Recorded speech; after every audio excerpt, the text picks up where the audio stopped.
लेकिन रोहित, मैं आपसे जानना चाहता हूं, बार बार विवेक श्रीवास्तव जी एक ही बात कर रहे हैं कि भारतीय जनता पार्टी की गलतियों को ढांपने के लिए लोग खड़े हो जाते हैं जब कश्मीरी पंडितों की बात करते हैं, या फिर लखीमपुर खीरी में अगर उन लोगों की बात उठा ली जाती है जिनको तथाकथित किसानों ने पीट पीट कर मार डाला। क्या ये तर्क ठीक है विवेक जी का?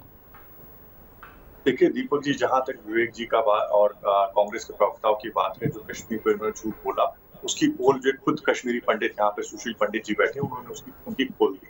सच्चाई जो है वो देश के सामने लाई। देखिए आज इस देश के अंदर जब बुरहान वानी, उसको आतंकवादी का ह्यूमन राइट इनको दिखाई देता है, लेकिन कश्मीर में जब सेना के ऊपर पत्थर मारे जाते हैं, हमारे सेना के जवान शहीद होते हैं, तो उनका ह्यूमन राइट किसी को दिखाई नहीं देता।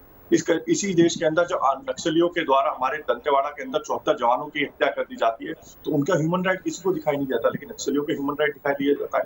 जब कश्मीर के अंदर 1990 के अंदर हिंदुओं को नरसंहार किया जाता है, हिंदुओं का 1984 के अंदर दिल्ली के अंदर सिखों का नरसंहार किया जाता है, 2002 के अंदर गोधरा के अंदर ट्रेन के अंदर हिंदुओं का जिंदा जला दिया जाता है, उनका ह्यूमन राइट किसी को दिखाई नहीं देता। वो मानव नहीं है, क्योंकि सिलेक्टिव ह्यूमन राइट है। लेकिन हाँ सोनिया जी, देखिए मैंने आपको डिस्टर्ब नहीं किया, फिर से क्रिएट करना चाहते हैं। भारतीय जनता पार्टी है कि सिख वर्सेस हिंदू हो। आप चाहते हैं कि सिखों और हिंदुओं में अलगाववाद बढ़े। रोहित चहल के ह्यूमन राइट का सम्मान करने रोहित कंक्लूड करिए, मुझे रोहन गुप्ता जी के पास जाना है। विवेक भाई, उनके ह्यूमन राइट का सवाल सम्मान कर लीजिए ना थोड़ा सा। दीपक जी, मैं एक तथ्य आपके सामने रखना चाहूंगा। सिखों और हिंदुओं में अलगाववाद हो, ये बीजेपी की साजिश है। मैं सुशील जी आ रहा हूं आपके पास। है कि सिखों हिंदुओं में अलगाववाद हो। दीपक जी मैं बोलूं?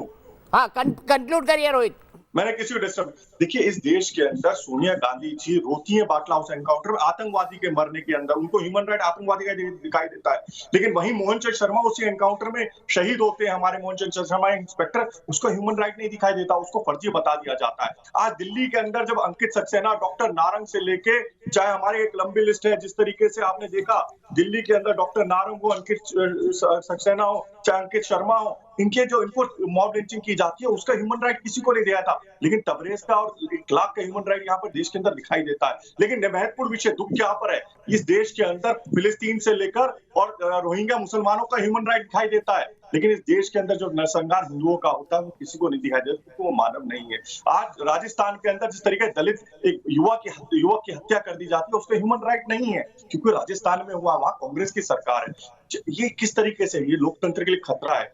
आज कोई भी ह्यूमन राइट हो, चाहे वो हिंदू हो चाहे मुसलमान हो, सबका ह्यूमन राइट है और उसकी बात करनी चाहिए। सेलेक्टिव ह्यूमन राइट की बात करने वाले आज कश्मीर के अंदर जब एक वहां पर जब हत्या कर दी जाती है, सुरेंद्र कौर जी हो, नहीं, सेलेक्टिव ह्यूमन राइट कुछ नहीं है। माखनलाल बिंदु आज जी, आप चाहते हैं किसानों का आंदोलन कमजोर हो, इसलिए सिखों और हिंदुओं रोहित रुक जाइए।